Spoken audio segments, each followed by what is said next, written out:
LMD Magazine and EFM present Biz Talk, taking an in-depth look at today's biz landscape. Welcome to another edition of LMD-EFM Biz Talk. Today we're speaking to the Chairperson of the National Crafts Council, Heshani Bogollagama. Good morning, Ms. Bogollagama, and thank you for joining us today. Good morning. Sri Lanka is a country that has a rich heritage in arts and crafts. What more would you say could be done to preserve those for future generations? Yes, we have a history of over 2,500 years, written history, and if you remember the story of King Vijaya, when he landed in Sri Lanka, Queni was actually weaving cotton.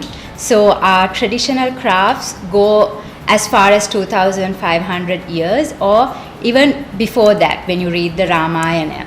So we have this, as you said, history behind it, but we have to preserve and nurture it and also ensure the younger generation takes it forward. So the National Craft Council is currently looking at this because the youth of Sri Lanka has moved slightly away from the traditional crafts. If we take the last 5 years, especially after the end of the war, there has been a lot of enthusiasm in the crafts, in arts, performing arts, all these sectors, but not in the traditional crafts and the cultural performing, that sort of things. It's mainly, I believe, due to the availability of the knowledge. Because if you take in school, we learn art, but we don't learn anything about traditional crafts. So even we would learn about sports, we learn about science, we go on those avenues. Therefore, we are currently working with the Education Ministry to introduce the traditional handicrafts to the Sri Lankan schools, and it is actually, it was introduced last year and it's quite popular. So in this manner, we are looking at getting the youth involved, because in order for these crafts to sustain and go forward, we definitely need the youth. In your opinion, is there an effective mechanism in place to uplift local craftsmen and provide a market for their products? There is. Of course, in terms of the market, there is a little bit of, I would say, there are a few issues in terms of the market. One of the main issues is the requirement of the market is not properly understood by the craftsmen, which is where we come in, and we give them more market-oriented designs. Then we have exhibitions and we introduce these products to the market.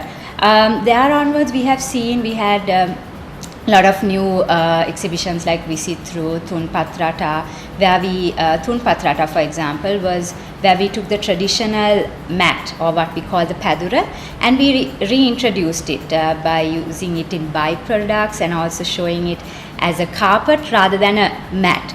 And so onwards, we did design development programs.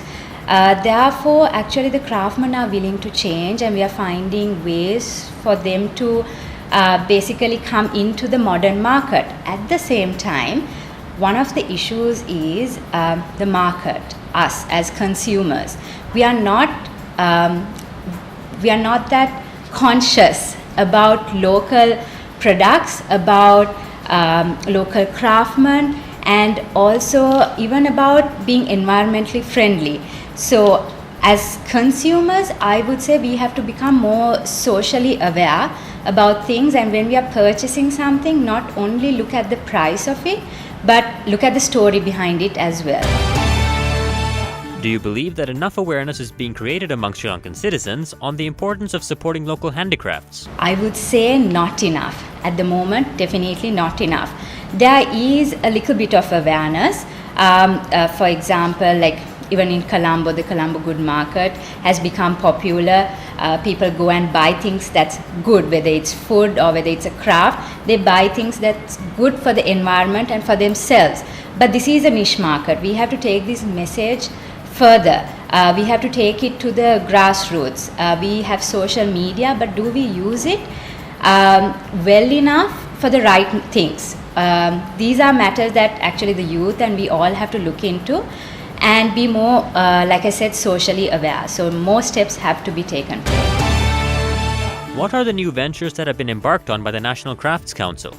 As I mentioned before, one was this program called Shilpa Navoda, which is a program we are doing with the Education Ministry to bring in and attract the youth and also make children and school leavers aware that there are traditional crafts. This is how we can engage in them.